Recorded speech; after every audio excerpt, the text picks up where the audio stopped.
નમસ્કાર, હું છું વિહંગા પરમાર. સિટી ન્યૂઝમાં આપનું સ્વાગત છે. સૌપ્રથમ એક નજર આજના મુખ્ય સમાચારો પર. ભરૂચ એસઓજીએ અંકલેશ્વર જીઆઈડીસી એસટી ડેપો પાસેથી મિક્સ હેરોઇનના 11.62 લાખના મુદ્દામાલ સાથે 2 ઇસમોને ઝડપી પાડ્યા. અંકલેશ્વર પાલિકા પ્રમુખના કથિત ભ્રષ્ટાચારનો 50,000નો ઓડિયો વાયરલ થયા બાદ કોંગ્રેસે આજે ઢોલ નગારા સાથે ચિલ્ડ્રન નોટનો વરસાદ કરી મહિલા પ્રમુખને પદભ્રષ્ટ કરવાના દેખાવો કર્યા. ભરૂચ એસઓજીનો સ્ટાફ અંકલેશ્વર વિસ્તારમાં પેટ્રોલિંગમાં હતો. તે દરમિયાન માહિતી મળી હતી કે અંકલેશ્વરના સારંગપુર વિસ્તારમાં આવેલ આદર્શનગર ખાતે રહેતો રાકેશ મંડલ નામનો ઈસમ તેની પાસે રહેલ સ્કૂલ બેગમાં માદક પદાર્થનો જથ્થો લઈ અંકલેશ્વર જીઆઈડીસી એસટી ડેપો ખાતે આવનાર છે. જેવી બાતમીના આધારે પોલીસે વોચ ગોઠવી હતી. તે દરમિયાન શંકાસ્પદ હાલતમાં 2 ઈસમો પૈકી બાતમીવાળી ઈસમ ખભે બેગ લટકાવી એસટી ડેપોમાંથી નીકળતા ગેટ ઉપરથી કિસ્મત ગેસ્ટ હાઉસ તરફ જતા પોલીસે અટકાવી બેગમાં તપાસ કરતા તેમાં 58.11 ગ્રામ મિક્સ હેરોઇન ડ્રગ્સ મળી આવ્યું હતું. પોલીસે મૂળ બિહારના અને હાલ અંકલેશ્વરના સારંગપુર વિસ્તારમાં આવેલ આદર્શનગરમાં રહેતા રાકેશ કુમાર ચંદ્રશેખર રાધે મંડલ અને તેને લેવા આવેલ દીપક કુમાર સુબોધકુમાર સિંહને ઝડપી પાડી આ ઇસમોની પૂછપરછ કરતા આ જથ્થો રાકેશ મંડલ 10 દિવસ પહેલા પોતાના વતન ગયો હતો અને અંકલેશ્વર પરત આવવાના 2 દિવસ પહેલા લક્ષ્મણનગર ખાતે રહેતા સંતોષ નામના ઈસમનો ફોન આવ્યો હતો અને તેઓનો મિત્ર રાકેશને તેના વતનમાં ઘરે હેરોઇન ડ્રગ્સ આપી જશે, જે લઈ આવશે તો 10,000 આપીશ તેવી કબૂલાત કરી હતી. જ્યારે દીપક કુમાર રાકેશને લેવા માટે ડેપો ખાતે આવ્યો હોવાની કબૂલાત કરી હતી. પોલીસે 11.62 લાખનો મિક્સ હેરોઇન ડ્રગ્સ અને 2 ફોન મળી 11.72 લાખનો મુદ્દામાલ કબજે કર્યો છે અને ડ્રગ્સ મંગાવનાર સંતોષ નામના ઈસમને વોન્ટેડ જાહેર કર્યો છે. ભરૂચ જિલ્લામાં અને ખાસ કરીને અંકલેશ્વરમાં નો ડ્રગ્સ ઇન ભરૂચ અને zero tolerance for drugs in Ankleshwar આ કેમ્પેઇન અંતર્ગત ગત રોજ 14/1/2026 રોજ ભરૂચ એસઓજીએ અંકલેશ્વર વિસ્તારમાં રેડ કરી અને એનડીપીએસ નો એક ખૂબ જ મોટો કેસ કરવામાં સફળતા મેળવી છે. જેમાં 2 આરોપીઓ રાકેશ કુમાર મંડલ તથા દીપક કુમાર સિંહ તેઓને ઝડપી પાડવામાં આવ્યો છે. આ બંને જણા જે છે તેમની પાસેથી 58.11 ગ્રામ જેટલો હેરોઇન નો મુદ્દામાલ છે કબજે કરવામાં આવ્યો છે, જેની કુલ કિંમત 11,62,000 થાય છે. આ તમામ મુદ્દામાલ મળી અને કુલ 11,72,000 જેટલો મુદ્દામાલ છે એ જપ્ત કરવામાં આવ્યો છે અને આ બાબતે ગુનો દાખલ કરી અને પોલીસની તપાસ ચાલુ કરવામાં આવી છે. સર, આપણે જે આરોપીઓ છે એ લોકોની યુનિયન બેંકની લૂંટની અંદર પણ સામેલ હતા એવું કંઈક? આ બંને આરોપીઓએ ભૂતકાળમાં 2022માં યુનિયન બેંક ઓફ ઇન્ડિયામાં લૂંટ કરી હતી અને તેમની વિરુદ્ધ 2 અન્ય ગુનાઓ પણ નોંધાયેલા છે. અંકલેશ્વર પાલિકા પ્રમુખ લલિતાબેન રાજપુરોહિતના કથિત ભ્રષ્ટાચારનો 50,000ની રકમ અંગેનો ઓડિયો વાયરલ થયા બાદ હવે વિપક્ષ કોંગ્રેસે આકરા અંદાજમાં આવી ગઈ છે.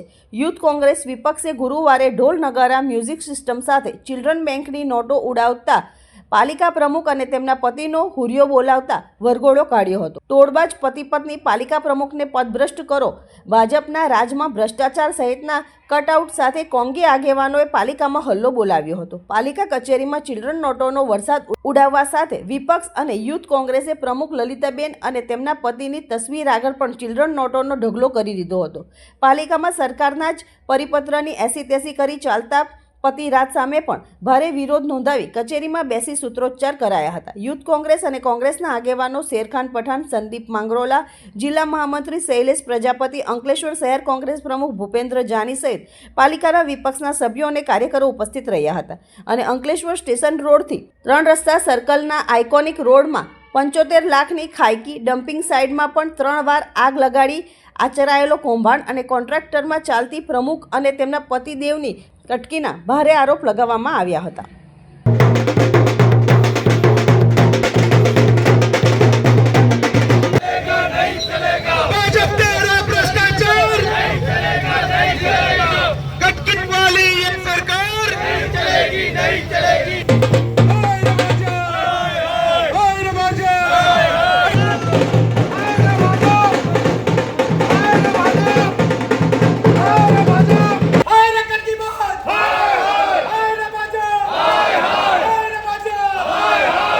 નગરપાલિકાના પ્રમુખનો જે ઓડિયો વાયરલ થયેલો છે અને એમાં સ્પષ્ટ રીતે 50,000 રૂપિયાની લાંચ એમણે કોન્ટ્રાક્ટર પાસે માગી છે.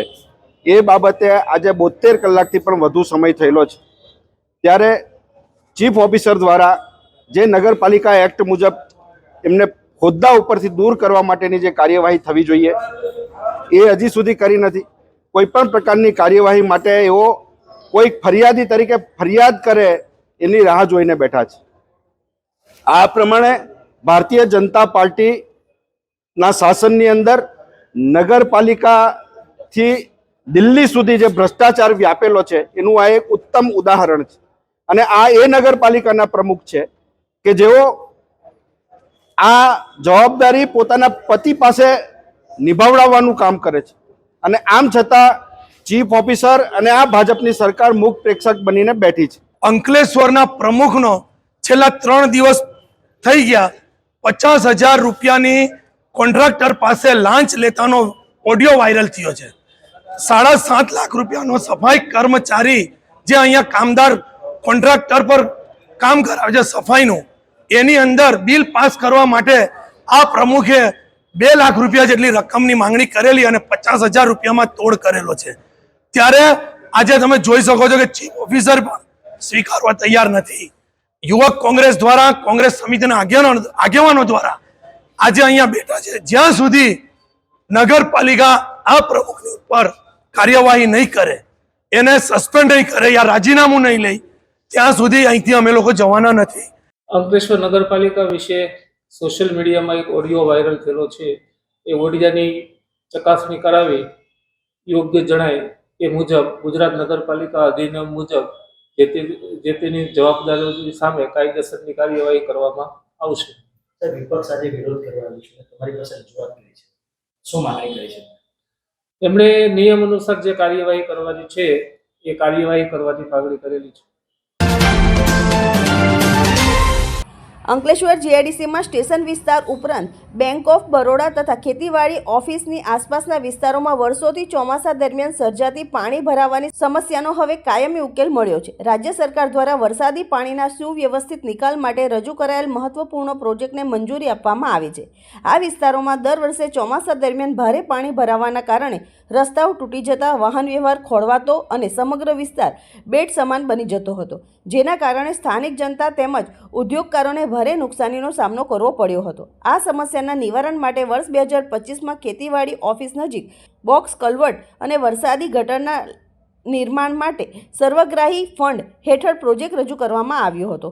હવે આ પ્રોજેક્ટને અંદાજે 4.5 કરોડના ખર્ચે સત્તાવાર મંજૂરી મળી ગઈ છે. પ્રોજેક્ટ અમલમાં આવવાથી ચોમાસામાં પાણી ભરાવાની સમસ્યાનો કાયમી નિકાલ થશે, રસ્તાઓ વધુ મજબૂત અને ટકાઉ બનશે, જેનાથી સ્થાનિક રહેવાસીઓ અને ઉદ્યોગકારોને મોટી રાહત મળશે.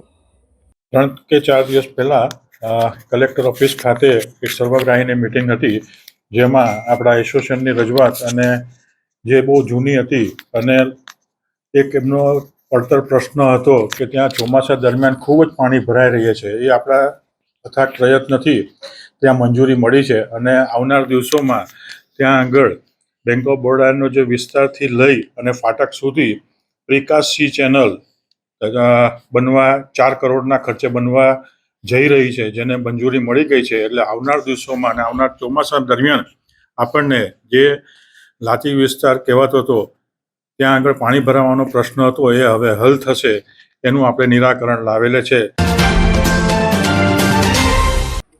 જંબુસર તાલુકાના પિલોદરા ગામે પતંગની દોરીથી થયેલ ઈજાઓના કારણે એક યુવકનું કરુણ મોત નીપજ્યું છે. આ દુર્ઘટના ગતરોજ બપોરે અંદાજે 1:30 વાગ્યાના સુમારે બની હતી. ઘટનામાં પિલોદરા ગામના તિથોરા ખડકી વિસ્તારમાં રહેતા રાહુલ કનુભાઈ પરમારનું મોત થયું હોવાનું જાણવા મળ્યું છે. પ્રાપ્ત માહિતી મુજબ રાહુલ પરમાર બાઇક પર જઈ રહ્યા હતા. તે દરમિયાન અચાનક તેમના ગળામાં પતંગની દોરી આવી જતા દોરીના કારણે તેમનું ગળું કપાઈ જતા ગંભીર ઇજાઓ પહોંચી હતી, જેથી તેમને ગંભીર હાલતમાં આસપાસના સ્થાનિક લોકોએ તાત્કાલિક 108 ઇમરજન્સી સેવા મારફતે સારવાર અર્થે જંબુસર સબ ડિસ્ટ્રિક્ટ હોસ્પિટલ ખાતે ખસેડ્યા હતા. જોકે ફરજ પર હાજર તબીબે તપાસ બાદ તેમને મૃત જાહેર કર્યા હતા. આ કરુણ ઘટનાથી સમગ્ર પિલોદરા ગામમાં શોકની લાગણી છવાઈ ગઈ છે. ઉત્તરાયણ જેવા પર્વ દરમિયાન પતંગની દોરીથી થતા અકસ્માતો ફરી એકવાર ચિંતાનો વિષય બન્યા છે. અમદાવાદના સાબરમતી ગાંધી આશ્રમ માં ગત તારીખ 3 જાન્યુઆરીના રોજ રિટાયર્ડ લેફ્ટનન્ટ જનરલો, બ્રિગેડિયરો અને અન્ય કુલ 11 સભ્યોની ટીમ દાંડી પદયાત્રાએ નીકળ્યા હતા. આ દાંડી પદયાત્રામાં retired lieutenant general Anil Puri, retired lieutenant general M V. Suchindra Kumar તેમજ બ્રિગેડિયર એસ.કે. ચતુર્વેદી, ગિરીશ જોશી, તુષાર મિશ્રા, શ્રીનિવાસન સહિત 11 બ્રિગેડિયરોએ ટીમમાં સમાવેશ થયો છે.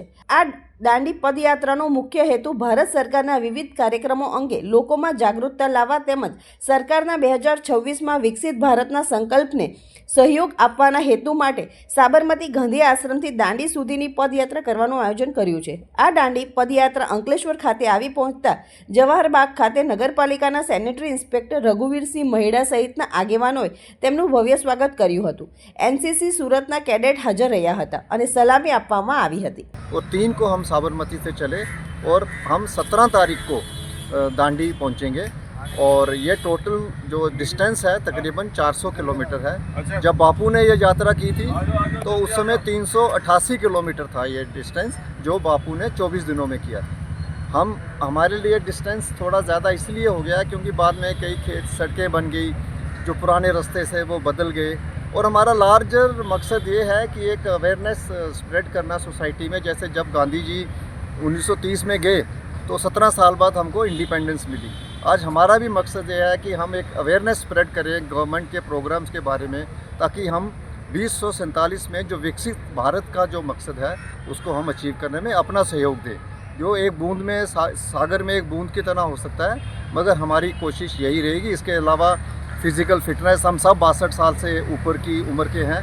जब गांधी जी ने किया था वो 61 साल के थे. तो हमारे को ये भी पता लगता है कि कितना कि एज कोई मेजर फैक्टर नहीं होता. अगर आपके में हिम्मत है, कॉन्फिडेंस है, डिटर्मिनेशन है तो आप कुछ भी किसी भी समय अचीव कर सकते.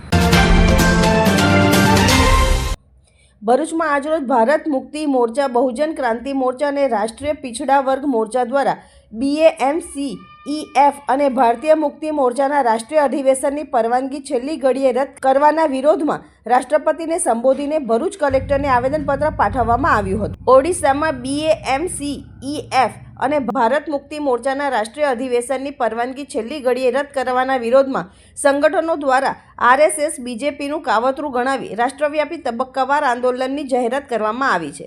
આ અધિવેશન OBCની જાતિ આધારિત વસ્તી ગણતરીના મુદ્દે આયોજિત થવાનું હતું અને તમામ કાનૂની પરવાનગીઓ અગાઉથી લેવાની હોવા છતાં વહીવટીતંત્ર અચાનક પરવાનગી રદ કરી હોવાનું આવેદનપત્ર જણાવ્યું હતું. સંગઠનનું કહેવું છે કે આ નિર્ણયથી બંધારણની કલમ 14, 19, 21 હેઠળના મૂળભૂત અધિકારોનું ગંભીર ઉલ્લંઘન થયું છે. OBC, SC, ST તથા આદિવાસી સમાજના અવાજને દબાવવાનો પ્રયાસ થયો છે.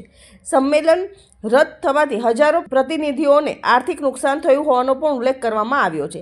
આ મુદ્દે 7 જાન્યુઆરીએ 725 જિલ્લાઓમાં આવેદનપત્ર, 15 જાન્યુઆરીએ જિલ્લા મુખ્યાલયો પર વિરોધ પ્રદર્શન, 22 જાન્યુઆરીએ રેલી અને 22 ફેબ્રુઆરીએ નાગપુરમાં RSS મુખ્યાલય સામે વિશાળ રેલી યોજવાની જાહેરાત કરાઈ છે. વધુમાં સંગઠનોએ પરવાનગી પુનઃસ્થાપિત કરવી, તેમને થયેલા નુકસાનની ભરપાઈ કરવી અને OBC જાતિ ગણતરીના મુદ્દે સ્વતંત્ર તપાસ કરવાની માંગ કરી છે.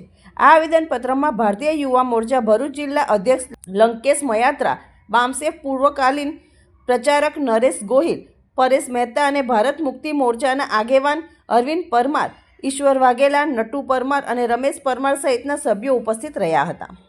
બામસેફ અને ભારત મુક્તિ મોરચાનું જે રાષ્ટ્રીય અધિવેશન ઓડિશા કટક ખાતે થવા જઈ રહ્યું હતું તેની છેલ્લા સમયે RSS પ્રેરિત BJP સરકારે પરમિશન રદ કરી હતી. એના વિરોધમાં OBCની જાતિ આધારિત જનગણના નથી કરતી સરકાર, એના વિરોધમાં અને EVMથી જે નાજાયજ સરકાર ચૂંટીને આવી રહી છે એના વિરોધમાં આજે ધરણાનો બીજા ચરણનું આંદોલન અહીંયા ભરૂચ ખાતે કરવામાં આવી રહ્યું છે. જેમાં ભારત મુક્તિ મોરચા, બહુજન ક્રાંતિ મોરચા, રાષ્ટ્રીય પીછડા વર્ગ મોરચા અને ભરૂચના તમામ SC, ST, OBC અને માઇનોરિટીના સામાજિક સંગઠનો દ્વારા સાથ સહયોગ આપીને આજે કલેક્ટર સાહેબને આવેદનપત્ર આપવામાં આવી રહ્યું છે. આજે જે આવેદનપત્ર આપવાનો છે એનો મેઇન મુદ્દો આપણે જાતિ જનગણનાનો છે. કે આ દેશના જાતિ જનગણના બહુ મહત્વનો મુદ્દો નથી, પણ રાષ્ટ્રીય નિર્માણનો મુદ્દો છે કે જેથી આ દેશના લોકતંત્રનો અમલ થાય. લોકતંત્ર અમલ થવાથી આ દેશમાં લોકોને સાજેદારી મળે છે, મૂળ નિવાસી લોકોને દરેક ક્ષેત્રમાં શાસન પ્રશાસનમાં પણ મળે. માટે અમારી એક જ માંગણી છે આવેદનપત્ર આપવાની કે આજે આ દેશમાં જે મૂળ નિવાસી લોકો છે એમની વસ્તી ગણતરી કરો, ઓબીસીની પણ વસ્તી ગણતરી કરો અને મંડળ પંચનો જે લાભ સરકારે જે 40 ધારાઓ અનુચ્છેદ આપેલા છે એ 40 કલમોનો મૂળ નિવાસી મંડળ પંચના લોકો અમલ થાય તો આ ઓબીસીના તમામ લોકોને એનો લાભ મળે. ફક્ત 2 કલમોનો ઉપયોગ થયો છે, બાકીની 38 કલમો જે છે મંડળ પંચની એનો કોઈનો ઉપયોગ થયો નથી. માટે તમામ જો કલમો બાકીની 38 કલમનો ઉપયોગ કરી ઓબીસીના લોકોને એનો લાભ આપવા વિનંતી છે. ગુજરાત સરકારના મહિલા અને બાળ વિકાસ વિભાગ, ગૃહ વિભાગ અને EMRI ગ્રીન હેલ્થ સર્વિસીસ દ્વારા સંચાલિત 181 અભયમ મહિલા હેલ્પલાઇન ભરૂચ જિલ્લામાં પીડિત મહિલાઓ માટે વિશ્વાસનું કેન્દ્ર બની રહી છે. વર્ષ 2025 દરમિયાન ભરૂચ જિલ્લામાં કુલ 4553 જરૂરિયાતમંદ મહિલાઓના કોલ પ્રાપ્ત થયા હતા, જેમાંથી 731 કિસ્સાઓમાં અભયમ રેસ્ક્યુ વાન ઘટના સ્થળે મોકલવામાં આવી હતી. આ પૈકી 553 કેસમાં સફળ સમાધાન કરવામાં આવ્યું, જ્યારે 111 કેસમાં મહિલાઓને બચાવ અર્થે વિવિધ સરકારી એજન્સીઓમાં રિફર કરવામાં આવ્યા હતા. પ્રાપ્ત થયેલા કેસોમાં મુખ્યત્વે ઘરેલું હિંસા 2302, શારીરિક માનસિક જાતીય હેરાનગતિ 748, લગ્ન જીવનના વિખવાદો 372, કસ્ટડી 81, કાયદાકીય માર્ગદર્શન 64 તેમજ બિનજરૂરી કોલ મેસેજથી હેરાનગતિ 55 સહિતના મુદ્દાઓનો સમાવેશ થયો હતો. ઉપરાંત જનરલ માહિતી અને મહિલાઓની યોજનાઓ અંગે પણ મહિલાઓએ માર્ગદર્શન મેળવ્યું હતું. વર્ષ દરમિયાન જિલ્લામાં વહીવટીતંત્ર, પોલીસ વિભાગ, મહિલા અને બાળ વિકાસ વિભાગ, નારી સંરક્ષણ OSC તેમજ સ્થાનિક સંસ્થાઓના સહયોગથી અભયમ ટીમે અસરકારક કાઉન્સેલિંગ, માર્ગદર્શન અને બચાવ કાર્ય કરી મહિલા સલામતી, શાંતિ અને પારિવારિક સુલેહ માટે નોંધપાત્ર કાર્ય કર્યું છે. વડોદરા જિલ્લાના સિનોર ખાતે હઝરત ખ્વાજા મકબૂલ સૂફી ખાનકાના તમામ ખલીફાઓ તથા ખ્વાજા મકબૂલ સફી ખિદમતે ખલ્ક કમિટીના તમામ સભ્યોના સહયોગથી અને SSG હોસ્પિટલ વડોદરાના સહયોગથી બ્લડ ડોનેશન કેમ્પનું આયોજન કરવામાં આવ્યું હતું. આ કેમ્પમાં મોટી સંખ્યામાં રક્તદાતાઓએ રક્તદાન કર્યું હતું અને માનવ સેવાના કાર્યમાં મહત્વપૂર્ણ યોગદાન આપ્યું હતું. આયોજકો દ્વારા રક્તદાતાઓનો આભાર વ્યક્ત કરી સમાજમાં રક્તદાન અને જાગૃતિ ફેલાવવાનો સંદેશ આપવામાં આવ્યો હતો. ખ્વાજા મકબૂલ સફી ખિદમતે ખલ્ક કમિટી તથા SSG હોસ્પિટલના સંયુક્ત આયોજન હેઠળ અગાઉ પણ અનેક વખત બ્લડ ડોનેશન કેમ્પનું સફળ આયોજન કરવામાં આવ્યું છે. ઉપરાંત ખ્વાજા મકબૂલ સફી ખિદમતે ખલ્ક કમિટી દ્વારા સમાજ હિતમાં વિવિધ સામાજિક અને સેવાભાવી પ્રવૃત્તિઓ નિયમિત રીતે કરવામાં આવે છે. ख्वाजा मकबूल सफ़ी की जानिब से ये उनके नाम से ब्लड डोनेशन का सिनोर गांव के अंदर ये कैंप का आयोजन किया गया है. सरफराज भाई और माशाल्लाह के मौलाना और हमारी जो ख्वाजा मकबूल सफ़ी खानदान के जितने भी जिम्मेदार और खलीफा है उनकी जानिब से आयोजन किया गया है. और जो भी ब्लड डोनेशन में जो ब्लड देंगे, SSG blood bank government blood bank है और SSG ब्लड बैंक में अगर पेशेंट एडमिट है तो SSG ब्लड बैंक से ब्लड अरेंज होगा, वो फ्री में होगा. तो अगर प्राइवेट ब्लड बैंक के अंदर से ब्लड लोगे और SSG और प्राइवेट हॉस्पिटल होगा तो वहाँ पे डोनर तुमको देना नहीं पड़ेगा, वो हम हमारी जानिब से कार्ड देंगे, तुमको processing charge private blood bank में देना पड़ेगा. અંકલેશ્વર રામકુંડ અને GIDCમાં આવેલ પશુપતિનાથ મહાદેવ મંદિર પાસે અલગ અલગ જગ્યાએ માનવ જન કલ્યાણ પર્યાવરણ ટ્રસ્ટ અને યુકેના દાતા પંચોલી પરિવારે સંયુક્ત રીતે મકર સંક્રાંતિના પાવન અવસરે સેવા યજ્ઞમાં સેવાની આહુતિ આપી હતી, જેમાં જરૂરિયાતમંદ લોકોને ઠંડી સામે રક્ષણ મળી રહે તે માટે ધાબળા વિતરણ કરીને હૂંફ આપવામાં આવી હતી, જ્યારે ચીકીનું પણ નિઃશુલ્ક વિતરણ કરી ઉત્તરાયણ પર્વની ઉજવણી કરાઈ હતી. આ પ્રસંગે માનવ જન કલ્યાણ પર્યાવરણ ટ્રસ્ટ પ્રમુખ શૈલેષ પ્રજાપતિ, યોગેશ જોશી, રિદ્ધિ પ્રજાપતિ ખાસ ઉપસ્થિત રહી સેવાની સુવાસ પ્રસરાવી હતી. અંકલેશ્વરની અલગ અલગ વિસ્તારની અંદર જરૂરિયાતમંદોને બ્લેન્કેટ અને ચીકીનું વિતરણ કરવામાં આવ્યું છે. આ દાતા ઉકેના પંચોલી પરિવાર અને માનવ જન કલ્યાણ પર્યાવરણ ટ્રસ્ટ તરફથી કરવામાં આવ્યું છે. આમાં માનવ જન કલ્યાણ પર્યાવરણ ટ્રસ્ટના પ્રમુખ શ્રી શૈલેષ પ્રજાપતિ, યોગેશ જોશી અને રીતિ પ્રજાપતિ આ પ્રસંગે હાજર રહ્યા હતા. અંતમાં મુખ્ય સમાચારો પર ફરી એક નજર. Bharuch SOG Ankleshwar GIDC ST depot પાસેથી મિક્સ હેરોઇનના 11.62 લાખના મુદ્દામાલ સાથે 2 ઇસમોને ઝડપી પાડ્યા. અંકલેશ્વર પાલિકા પ્રમુખના કથિત ભ્રષ્ટાચારનો 50,000નો ઓડિયો વાયરલ થયા બાદ કોંગ્રેસે આજે ઢોલ નગારા સાથે ચિલ્ડ્રન નોટનો વરસાદ કરી મહિલા પ્રમુખને પદભ્રષ્ટ કરવાના દેખાવો કર્યા. આજના સિટી ન્યૂઝ સમાપ્ત થયા. નવીન સમાચારો સાથે ફરી મળીશું. નમસ્કાર.